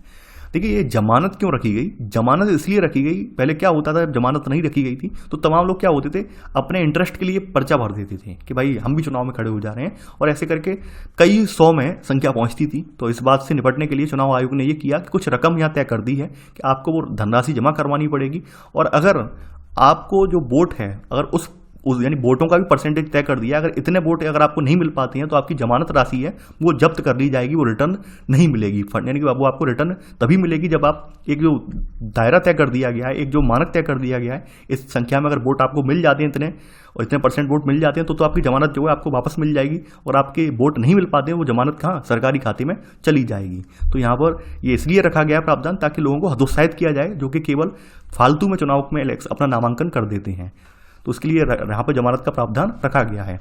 चौथा है यहाँ पर उम्मीदवारों को एक घोषणा पत्र के जरिए यहाँ पर अपने ऊपर जो भी गंभीर आपराधिक मामले चल रहे हैं उनके बारे में, अपने और अपने परिवार के सदस्यों की आय, संपत्तियों का ब्यौरा और अपनी शैक्षणिक योग्यताओं के बारे में कानूनी रूप से घोषणा करनी पड़ती है कि हमारे पास ये चीज़ें हैं। ये बात आप सब जानते होंगे, और इसमें अपेक्षा यही की जाती है कि जो भी है आपके पास वो क्लियरली आप बता दीजिए। आप इस सब के बारे में जानते हैं, प्रोसेस के बारे में। तो चारों ही कथन यहाँ पर सही हैं, तो आंसर है आपका डी, उपरोक्त सभी। क्वेश्चन नंबर 9 है आज आपका, भारत की चुनाव प्रणाली की कुछ विशेषताएं और कुछ सिद्धांत दिए गए हैं, इनके सही जोड़े बनाएं। एक तरफ सिद्धांत लिखे हैं और दूसरी तरफ आपकी चुनाव प्रणाली की विशेषता लिखी है। तो मैं यहाँ पर डायरेक्ट मैच करते जा रहा हूँ, यहाँ पर मैं जो है पढ़ूंगा नहीं। सार्वभौमिक वयस्क मताधिकार, सार्वभौमिक वयस्क मताधिकार का मतलब क्या है, 18 वर्ष और उससे ऊपर के सभी को मताधिकार, यानी कि ए का यहाँ पर कौन सा होगा, ए का है सेकंड वाला, मैं लिख दे रहा हूँ इसके आगे, ए का जो है दूसरा है। कलर चेंज कर ले रहा हूँ ताकि आपको दिक्कत ना हो। कमजोर वर्गों को प्रतिनिधित्व, कमजोर वर्ग कौन कौन से हैं आपके, यानी कि आपके यहाँ SC ST जो कम्युनिटी हैं वो कमजोर वर्ग में रखे गए हैं, तो इनके लिए सीटों का कुछ रिजर्वेशन का प्रावधान रखा गया है। तो यहाँ पर बी का कौन सा है, चौथा वाला। ठीक है, आगे बढ़ते हैं। यहाँ पर खुली राजनीतिक प्रतिद्वंद्विता, खुली राजनीतिक प्रतिद्वंद्विता का मतलब क्या है, सभी को पार्टी बनानी या फिर यहाँ पर आप देखेंगे चुनाव लड़ने की आज़ादी है, ये खुली राजनीतिक प्रतिद्वंद्विता है, यानी सी का यहाँ पर तीसरा है। एक मत एक मूल, इसी से कर दे रहा हूँ या फिर दूसरा पेन ले रहा हूँ। एक मत एक मूल का मतलब क्या है, हर चुनाव क्षेत्र में लगभग बराबर मतदाता, यानी हर किसी के जो वोटर है उस सबका वैल्यू यहाँ पे समान निकले, तो हर यहाँ पे वही है, हर चुनाव क्षेत्र में लगभग सारा बराबर मतदाता, एक मत एक मूल। तो यहाँ पर चौथे का डी का पहला हो जाएगा। अब आपका आंसर अगर आप चेक करें यहाँ पर तो 2 4 3 1, 2 4 3 1, यहाँ पे बी वाला कथन आपका सही है, तो आंसर है आपका बी, यानी कि यहाँ पर जो 2 4 3 1 वाला है ये आपका यहाँ पर सही है। क्वेश्चन नंबर 10 है आज आपका, चुनाव अभियान के दौरान यहाँ पर बताया गया है राजनीतिक पार्टियां लोगों का ध्यान कुछ बड़े मुद्दों पर केंद्रित करना चाहती हैं। ये आप अक्सर देखते होंगे, हर चुनाव में यही होता है कि कुछ राजनीतिक पार्टियां होती हैं जो लोगों का ध्यान क्या है, बड़े मुद्दों की तरफ आकर्षित करना चाहती हैं। तो इसके लिए उन्होंने कुछ प्रमुख नारे दिए हैं। नारे का मतलब क्या, स्लोगन जिसे हम बोलते हैं, कुछ प्रमुख स्लोगन दिए हैं, और वो स्लोगन इतने ज़्यादा फेमस हुए हैं कि इतिहास बन गए हैं। अपने आप में वो स्लोगन इतिहास बन गए हैं। इतिहास में अक्सर करके उनके बारे में पूछ लिया जाता है। तो यहाँ पर कुछ ऐसे ही नारे हैं जिनके बारे में जिक्र किया हुआ है और पूछा गया है कि ये नारे किन किन ने कहाँ कहाँ कब दिए हैं, वो हम यहाँ पर जानेंगे। देखिए, यहाँ पर गरीबी हटाओ का नारा काफ़ी फेमस नारा रहा है। कई बार इस नारे को लेकर संबंधित पार्टी को घेर भी लिया जाता है। ये पार्टी है कांग्रेस पार्टी। कांग्रेस पार्टी यानी कांग्रेस पार्टी ने 1971 के, मैं लिख दे रहा हूँ इसके सामने, 1971 के जो लोकसभा इलेक्शन हुए थे, लोकसभा चुनाव हुए थे, वहां पर इंदिरा गांधी ने यह नारा दिया था, गरीबी हटाओ। कई बार ये पूछा गया है गरीबी हटाओ का नारा कब दिया गया, 1971 के लोकसभा इलेक्शन में यह नारा दिया गया था, यानी कि ए का यहां पर दूसरा है। ठीक है, आगे बढ़ते हैं। यहां पर लोकतंत्र बचाओ, लोकतंत्र बचाओ का जो नारा था आपको पता होगा, ये जयप्रकाश नारायण, JP नारायण के नाम से जो जाने जाते हैं, जिन्होंने जनता पार्टी बनाई थी, तो ये इन्होंने नारा दिया था 1977 के जो चुनाव हुए थे। 1977 का जो चुनाव होना था लोकसभा वाला, उसमें ये नारा दिया था। ये नारा देने का रीजन ये था क्योंकि उससे पहले आपातकाल इमरजेंसी लगाई जा चुकी थी देश में, तो कहीं ना कहीं उस समय जनता पार्टी जो थी कांग्रेस का जबरदस्त तरीके से विरोध कर रही थी। तो उसी पार्टी के यहाँ पर नेतृत्व करता है जयप्रकाश नारायण, इन्होंने यहाँ पर अपना नारा दिया था लोकतंत्र बचाओ 1977 में, 1977 के लोकसभा इलेक्शन में लोगों से आह्वान करते हुए नारा दिया था कि ये आपको जो है लोकतंत्र बचाना है। तो यहाँ पर बी का ऑप्शन है चौथा वाला। अगला है आपका यहाँ पर जमीन जोतने वालों को, यानी कि जमीन जो जोत रहा है उसकी जमीन होनी चाहिए। ये नारा जो दिया था ये वामपंथी दलों ने दिया था। वामपंथी दलों ने आपके ये नारा दिया था, और ये नारा कब दिया था, ये नारा दिया था आपका वेस्ट बंगाल, यानी कि मैं शॉर्ट में लिख दे रहा हूँ, पश्चिम बंगाल का इलेक्शन होना था। पश्चिम बंगाल का जो इलेक्शन होना था 1977 में, विधानसभा चुनाव, तो उस विधानसभा चुनाव में जो है वामपंथी दलों ने ये नारा दिया था कि जो जमीन जोतने वाला है उसकी जमीन होनी चाहिए, जमीन किसको, जमीन जोतने वालों को। तो यहाँ पर तीसरे का सी का पहला है। तेलुगु स्वाभिमान वाला हम देखते हैं। तेलुगु स्वाभिमान का जैसा कि नाम से ही लिखा हुआ है, ये किसका है, तेलुगु देशम पार्टी।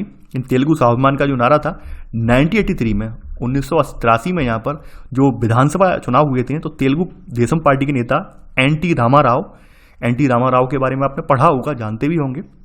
एनटी रामाराव जो है एक फिल्म अभिनेता भी हैं और कई बार इन्होंने कृष्ण का रोल भी किया है, इसलिए बहुत ज़्यादा फेमस भी हैं। तो आप आई होप थोड़ा बहुत अपना बाहर का नॉलेज भी रखा करिए इनके बारे में। तो ये इसी पार्टी के थे, यानी इन्हीं की पार्टी थी तेलुगु देशम पार्टी। तो इन्होंने नारा दिया था तेलुगु स्वाभिमान का। तो यहाँ पर डी का है तीसरा ऑप्शन। अगर आप मैच करें तो 2413 यानी यहाँ पर आंसर आपका है बी, केवल 2 4 1 3। क्वेश्चन नंबर 11 है आज आपका। हमारे देश की सभी राजनीतिक पार्टियों के लिए बनाए गए चुनाव कानूनों व आदर्श आचार संहिता के नियमों के संदर्भ में निम्नलिखित कथनों पर विचार कीजिए। पूछा गया है कौन सा कथन यहाँ पर असत्य है, यानी कि यहाँ पर साफ साफ पूछा गया है गलत कौन सा कथन है, वो हम यहाँ पर देखेंगे। पहला है उम्मीदवार मतदाता को प्रलोभन, घूस या धमकी नहीं दे सकते।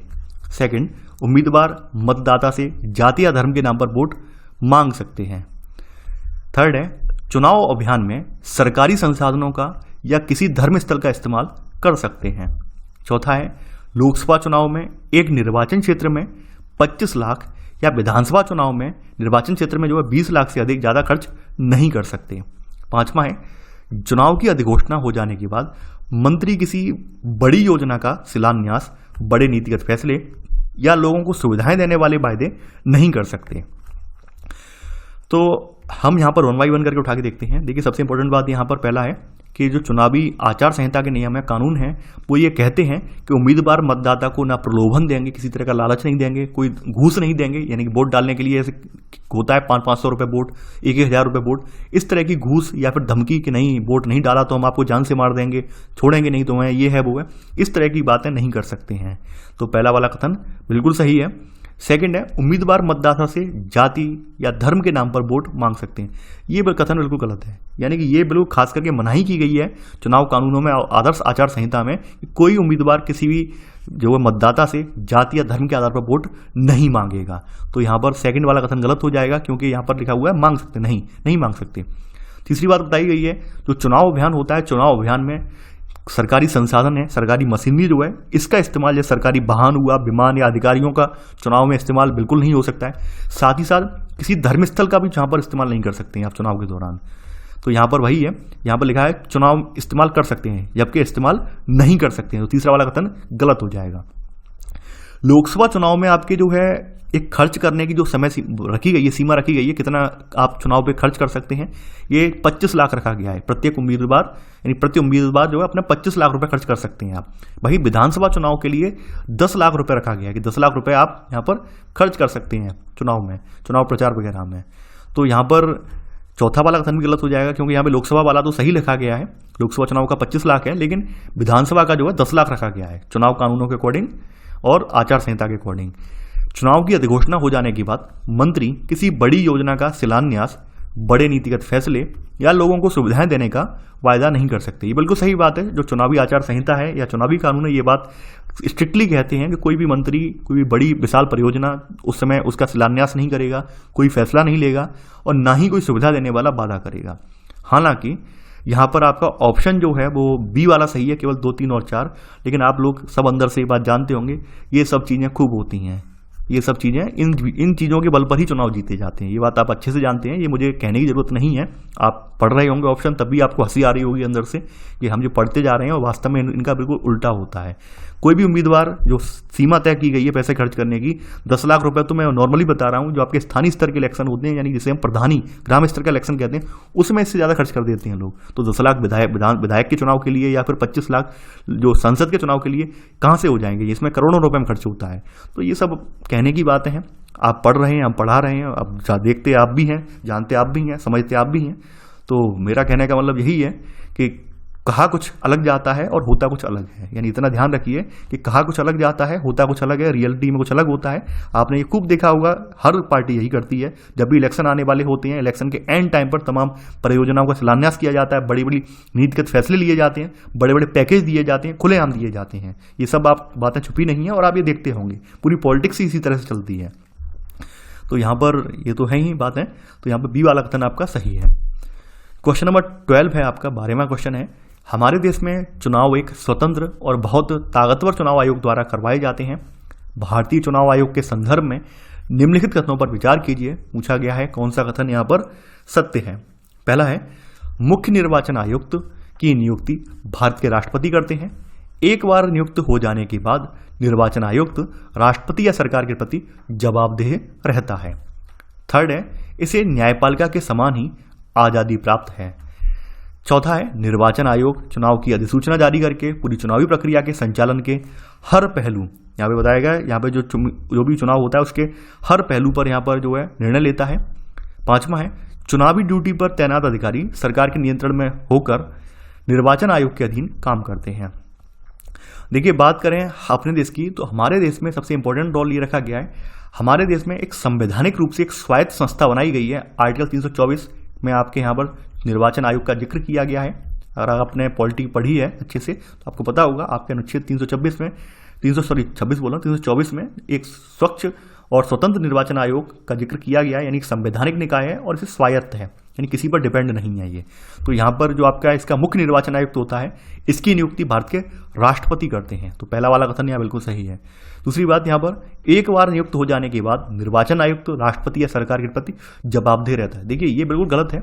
अगर कोई व्यक्ति किसी के प्रति जवाबदेह होगा तो ऑब्वियस सी बात है, उसके मन में कहीं ना कहीं डर होगा, फियर होगा। उसे लगेगा कि राष्ट्रपति हमसे कहीं पूछ ना लें, कोई यहाँ पे सरकार में मौजूद लोग हैं हमसे खफा ना हो जाए, नाराज ना हो जाए, तो अपना काम वो स्वतंत्र रूप से नहीं कर पाएगा, स्वच्छंद रूप से काम नहीं कर पाएगा। तो हमारे यहाँ प्रावधान ये रखा गया है, यहाँ पर एकदम बिल्कुल इसे ऑटोनोमस बना दिया गया, यानी खुद के डिसीजन खुद लीजिए, आप किसी पर निर्भर नहीं है, आप किसी के प्रति जवाबदेह नहीं है। वो इसलिए रखा गया है ताकि ये चुनाव में धांधली ना हो, कोई यहाँ पर भाई भतीजावाद या फिर कोई यहाँ पर किसी के दबाव में आकर काम ना करे। तो यहाँ पर इसलिए यहाँ पर रखा गया है। तो यहाँ दूसरा कथन गलत हो जाएगा, क्योंकि लिखा गया है सरकार के प्रति जवाबदेह रहता है। नहीं, जवाबदेह नहीं रहता है, क्योंकि सरकार के प्रति अगर जवाबदेह रहेगा, कौन सी सरकार ये चाहेगी कि हमारी पार्टी चुनाव हारे? वो तो पूरी धांधली करवाएगी, ऑब्वियस सी बात है। इसलिए यहाँ पर चुनाव आयोग को हमारे यहाँ स्वतंत्र रखा गया है।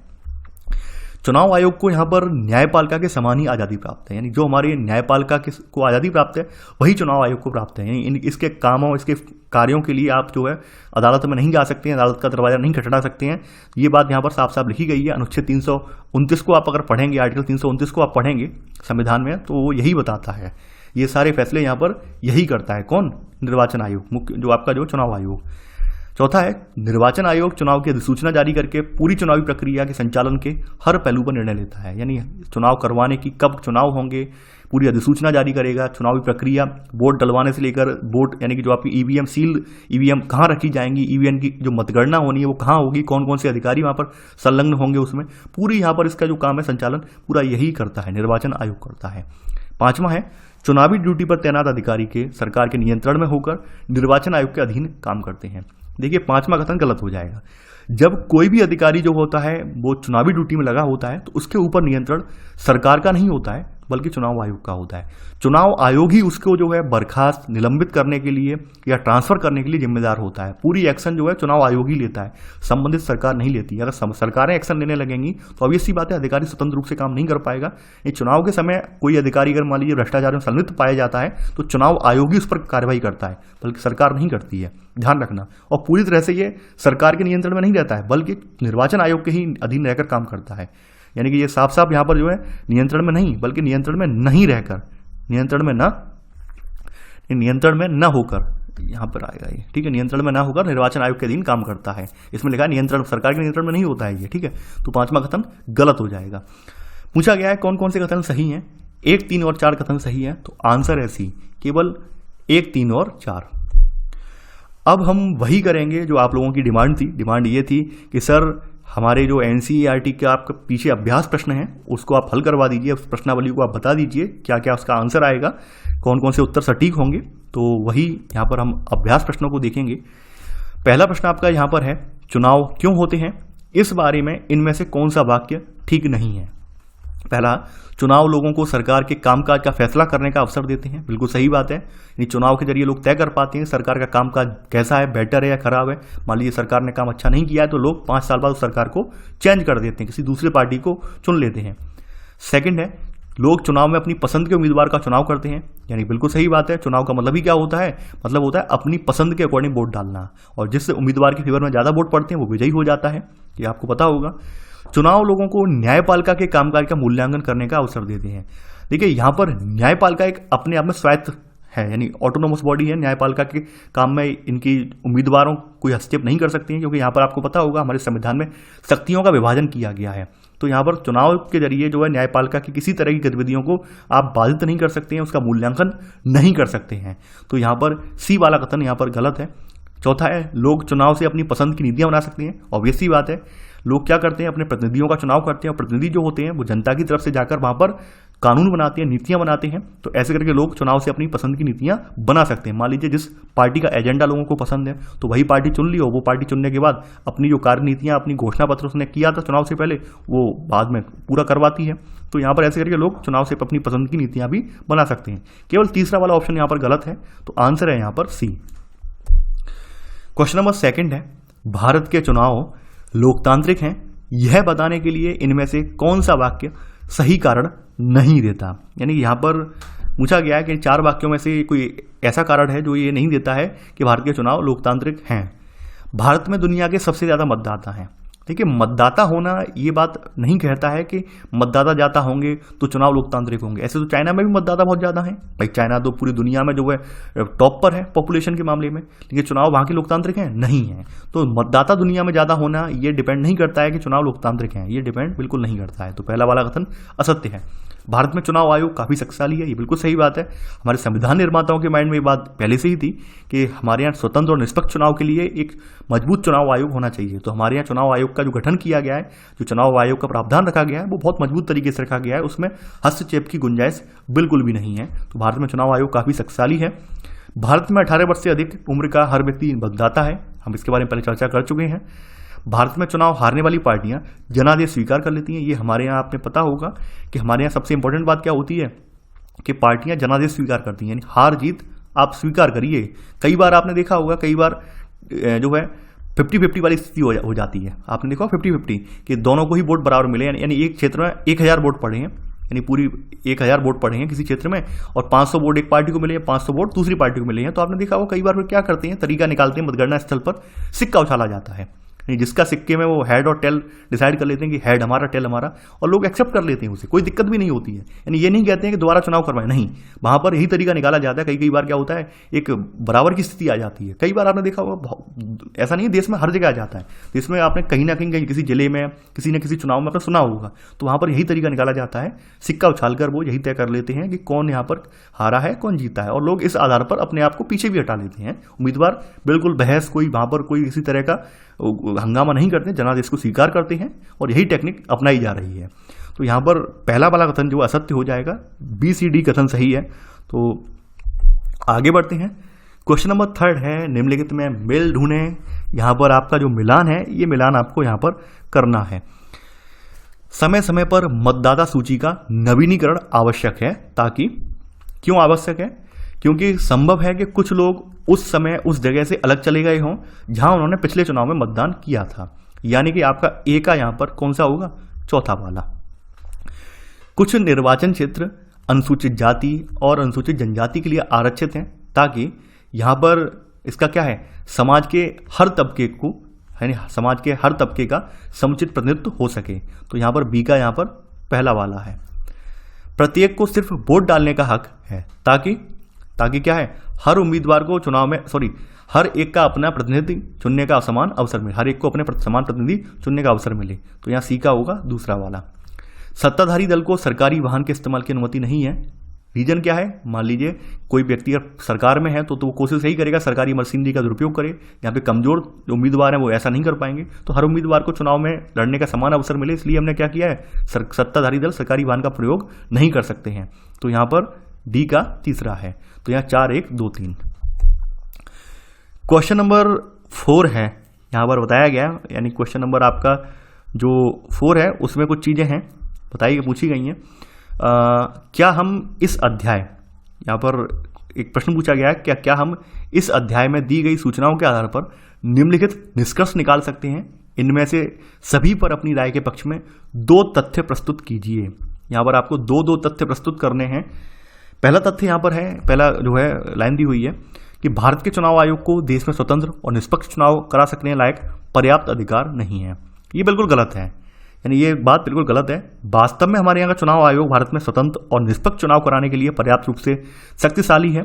इसके ऊपर इसके बनाने के, इसका गठन के तरीका भी बिल्कुल यहाँ पर संविधान निर्माताओं ने बहुत स्ट्रॉन्ग तरीके से रखा है। आप देखते होंगे, साथ ही साथ यह चुनाव आचार संहिता लागू कराता है, उल्लंघन करने वालों को सजा भी देता है। और चुनावी ड्यूटी के दौरान आपने देखा होगा जो कर्मचारी होते हैं वो चुनाव आयोग के अधीन होते हैं। तो ऐसे करके ये कहना गलत हो जाएगा कि आपके भारत का चुनाव आयोग निष्पक्ष नहीं है, बल्कि पर्याप्त अधिकार नहीं है, कहना यहाँ पर गलत हो जाएगा। इसके फेवर में मैंने आपको यहाँ पर 2 तर्क दिए हैं। सेकंड है, हमारे देश के चुनाव में लोगों की जबरदस्त भागीदारी रहती है। ये बात बिल्कुल सही है कि चुनाव में हमारे यहाँ का जो लोकतंत्र है, लोकतंत्र में चुनाव को एक पर्व की तरह देखा जाता है, त्यौहार की तरह देखा जाता है। और यहाँ पर लोगों की भागीदारी, यहाँ मतदान करने वालों का जो आंकड़ा है वो यहाँ पर कई अच्छा खासा रहा है। 50 सालों के दौरान यहाँ पर भारत में मतदान का प्रतिशत काफ़ी ऊपर पहुँचा है और भारत में आम लोग चुनाव को अत्यधिक महत्व देते हैं। उनका मानना यही है कि चुनाव के द्वारा वो जो है राजनीतिक दलों के ऊपर अब उनको जो है अपने अनुकूल नीति बनाने के लिए यहाँ पर उनके लिए उन पर दबाव डाल सकते हैं। तो इसलिए यहाँ पर हमारे यहाँ जो चुनाव का महत्व है वो शासन संचालन के लिए सबसे ज़्यादा इंपॉर्टेंट महत्व है। तो यहाँ पर आपने समझ लिया क्यों महत्व है। सत्ताधारी पार्टी के लिए चुनाव जीतना बहुत आसान होता है, ये बात गलत है। जैसा कि आपने ऊपर पढ़ा है, चुनाव के दौरान सत्ताधारी दल चुनावी जो है गवर्नमेंट की जो मशीनरी है उसका प्रयोग नहीं कर सकते हैं, उसका सहारा नहीं ले सकते हैं और कहीं ना कहीं ये जो है अपनी सत्ताधारी छवि का प्रयोग भी नहीं कर सकते हैं। यानी हमारे इस तरह के लिए स्ट्रिक्ट प्रावधान बने हुए हैं। यहाँ पर आप देखेंगे यहाँ पर कि हमारे यहाँ चुनाव आयोग इनके लिए आदर्श आचार संहिता चुनावी कानून बनाता है, जिसके जरिए सत्ताधारी दल इस तरह की गतिविधियां बिल्कुल नहीं कर सकते हैं। अपने चुनावों को पूरी तरह से निष्पक्ष और स्वतंत्र बनाने के लिए कई कदम उठाए जाने जरूरी। हाँ, ये बिल्कुल सही बात है कि आज भी आप देखते होंगे चुनाव आयोग ने तमाम प्रावधान बनाए हैं, तमाम कानून बनाए, उसके बावजूद भी धांधली होती है, उसके बावजूद भी लोग पैसा फेंकते हैं। तमाम जो वोट जो हैं वो केवल जाति के आधार पर मांगे जाते हैं। तो कहीं ना कहीं इस पर वर्क करने की जरूरत है, इसको और स्ट्रिक्ट बनाने की जरूरत है ताकि भविष्य में इस तरह की घटनाएं या इस तरह की जो क्रियाकलाप में वो रुक जाएं। क्वेश्चन नंबर 5वां है आज आपका। यहाँ पर पूछा गया है, यह दुनिया के अलग अलग हिस्सों में चुनावी गड़बड़ियों की कुछ रिपोर्टें दी गई हैं। यानी यहाँ पर दुनिया के अलग अलग हिस्सों में चुनावी गड़बड़ियों की कुछ रिपोर्टें दी गई हैं। क्या ये देश अपने यहाँ के चुनाव में सुधार के लिए भारत से कुछ बातें सीख सकते हैं? प्रत्येक मामले में आप क्या सुझाव देंगे, यानी प्रत्येक मामले में हमारा क्या सुझाव होगा वो हम यहाँ देखेंगे। पहला है, नाइजीरिया के चुनाव में मतगणना अधिकारी ने जानबूझकर एक उम्मीदवार को मिले वोटों की संख्या बढ़ा दी और उसे जीता हुआ घोषित कर दिया। बाद में अदालत ने पाया कि दूसरे उम्मीदवार को मिले 5 लाख वोटों को उस उम्मीदवार के पक्ष में दर्ज कर लिया गया था। देखिए, यहाँ पर इस मामले में प्रत्येक उम्मीदवार का प्रतिनिधि वहाँ उपस्थित होना चाहिए। यानी जहाँ भी मतगणना हो रही हो तो वहाँ पर यह होना चाहिए कि जहाँ पर वोटिंग हो रही हो वहाँ पर हर उम्मीदवार के अपने अपने प्रतिनिधि होने चाहिए, ताकि वो देख सकें क्या काउंटिंग वास्तव में सही से हो रही है या नहीं हो रही है, यानी कि जो मतगणना हो रही है वो निष्पक्ष तरीके से हो रही है या नहीं हो रही है, धांधली तो नहीं हो रही है। तो आप हमारे यहाँ भारत के संदर्भ में देखें तो भारत में आप देखे होंगे वोटिंग जिस दिन वोट ओपन होते हैं, मतगणना होती है, तो वहाँ पर जितने भी जो उम्मीदवार होते हैं वो तो जाते ही जाते हैं, साथ में उनके प्रतिनिधि भी वहाँ पर खड़े होते हैं, उनके सामने वहाँ पे वोट खुलते हैं। तो यहाँ पे आप समझ गए होंगे इसके बारे में। फिजी की बात करें, फिजी में चुनाव के ठीक पहले एक पर्चा बांटा गया जिसमें धमकी दी गई कि अगर पूर्व प्रधानमंत्री महेंद्र चौधरी के पक्ष में वोट दिया गया तो खून खराबा हो जाएगा। यह धमकी भारतीय मूल के मतदाताओं को दी गई थी। देखिए, यहाँ पर चुनाव आयोग को इस मामले में जांच करनी चाहिए और खास करके प्रशासनिक मशीनरी है उसको टाइट करना चाहिए। यानी अगर इस तरह की गतिविधियां कहीं हो रही हैं, कोई इस तरह की धमकी देता है तो तत्काल पुलिस को यहाँ पर कड़ी कार्रवाई करनी चाहिए और चुनाव आयोग को उस व्यक्ति के ऊपर कड़ी से कड़ी एक्शन लेना चाहिए, ताकि भविष्य में इस तरह की यहाँ पर डरावने वाली हरकतें या फिर लोगों को धमकाने वाली हरकतें फिर ना हों। अमेरिका के हर प्रांत में मतदान, मतगणना और चुनाव संचालन की अपनी अपनी प्रणालियां हैं। सन 2000 के चुनाव में फ्लोरिडा प्रांत के अधिकारियों ने जॉर्ज बुश के पक्ष में अनेक विवादास्पद फैसले लिए, उनके फैसले को कोई भी नहीं बदल सका। यहाँ के लिए ये है कि आप देखते होंगे यहाँ तो थोड़ा सिस्टम अलग है, लेकिन यहाँ के लिए ये कहना उचित होगा कि यहाँ पर आप एक चुनाव आयोग बनाए। जैसे भारत में एक केंद्रीय चुनाव आयोग है, इसके अलावा राज्य में जो स्थानीय चुनाव होते हैं उनके लिए चुनाव आयोग का प्रावधान किया गया है। केवल स्थानीय चुनाव के लिए। तो वैसे ही यहाँ पर भी क्या करना चाहिए कि एक ही चुनाव आयोग होना चाहिए और वो भी राजनीतिक प्रभाव से मुक्त होना चाहिए, जो कि पूरे देश में चुनाव आयोजित करवाए निष्पक्ष तरीके से, बिना किसी जो है घालमेल के। तो ये यहाँ पर कुछ तर्क हैं इनके जो मैंने यहाँ पर दिए हैं। क्वेश्चन नंबर 6 है आपका, भारत में चुनावी गड़बड़ियों से संबंधित कुछ रिपोर्टें यहाँ दी गई हैं।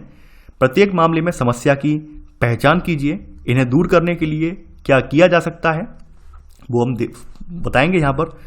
पहला है, चुनाव की घोषणा होते ही मंत्री महोदय ने बंद पड़ी चीनी मिल को दोबारा खोलने के लिए वित्तीय सहायता देने की घोषणा की।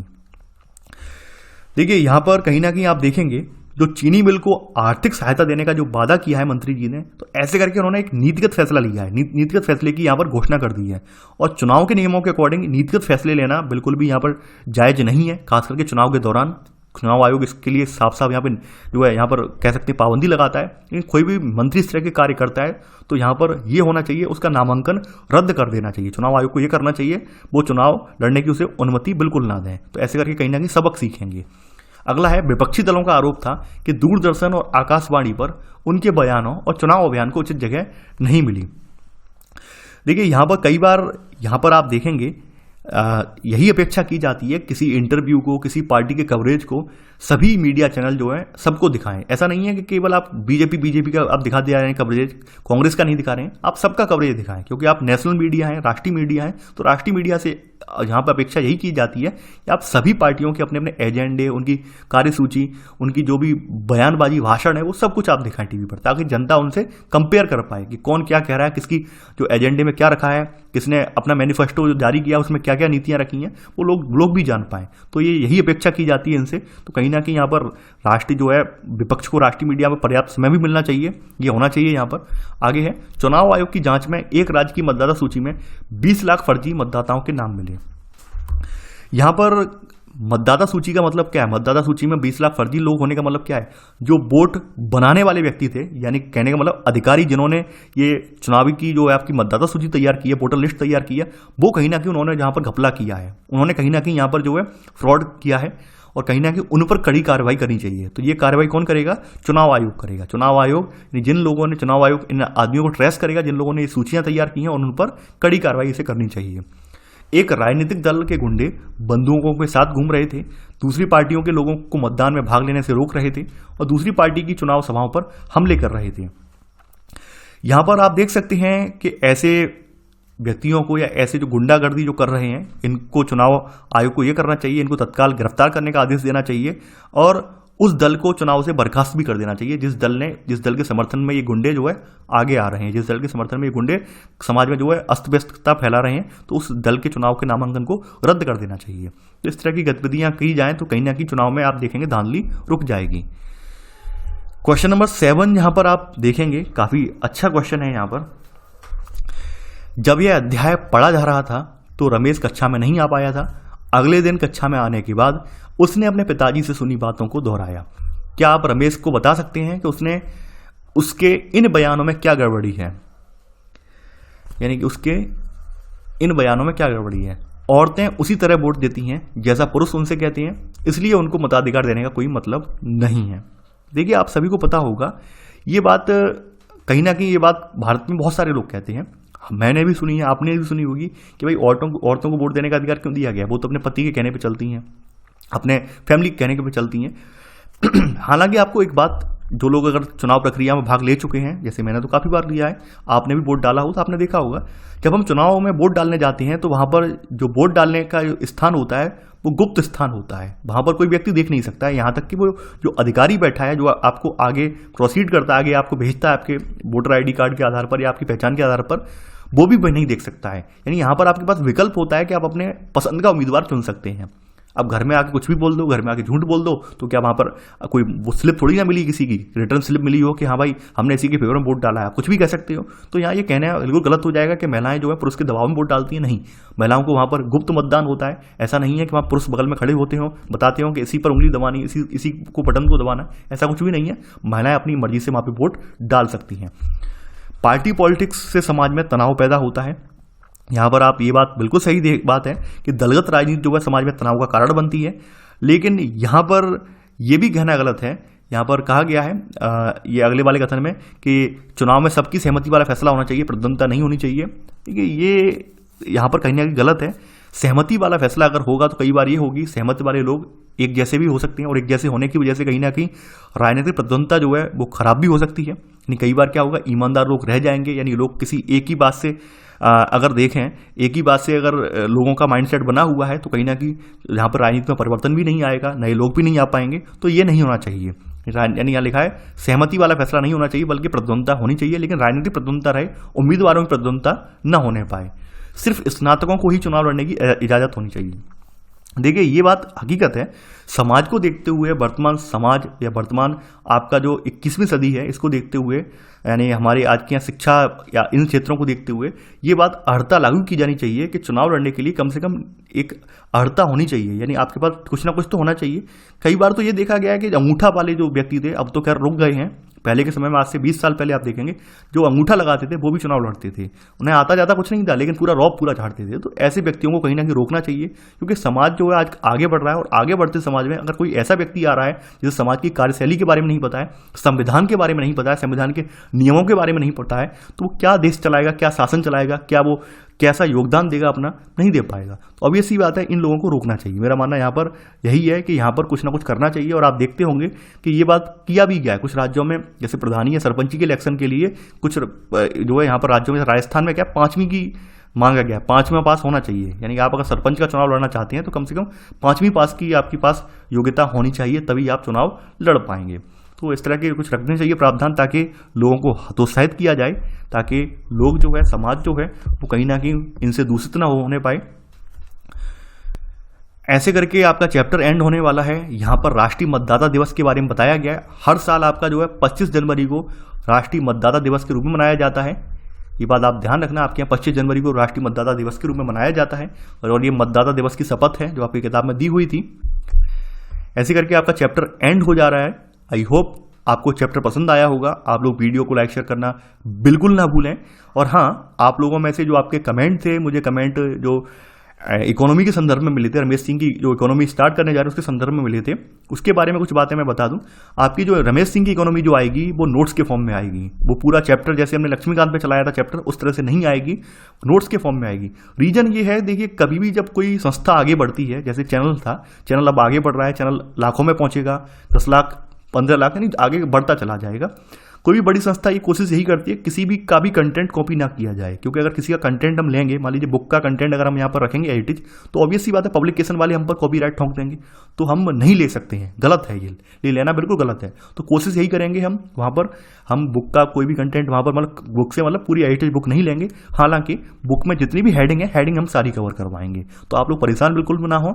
साथ ही साथ आपको एक सहूलियत और दे रहे हैं। अब की ये प्लानिंग हम लोगों ने की है, हमारी टीम ने, कि आपका जो चैप्टर आएगा, चैप्टर के अगले दिन उसी चैप्टर से संबंधित MCQ प्रश्न भी आएंगे, यानी आपको साथ साथ आपके प्रश्न भी यहाँ पर दिए जाएंगे। ऐसा नहीं होगा जो है आपके चैप्टर पहले आ गए हों और प्रश्न आपके बाद में आए, नहीं, यहाँ पर चैप्टर के बाद आपके MCQ प्रश्न हल करवाए जाएंगे, यानी तत्काल उसके MCQ प्रश्न भी हल करवाए जाएंगे, जिससे कि आपका ज्ञान और ज़्यादा आगे बढ़ सके, और ज़्यादा आपका ज्ञान जो है उन्नत हो सके। तो आई होप आपको लेक्चर पसंद आया होगा। तो चलिए आज के लिए बस इतना ही। Thanks for watching. जय हिंद।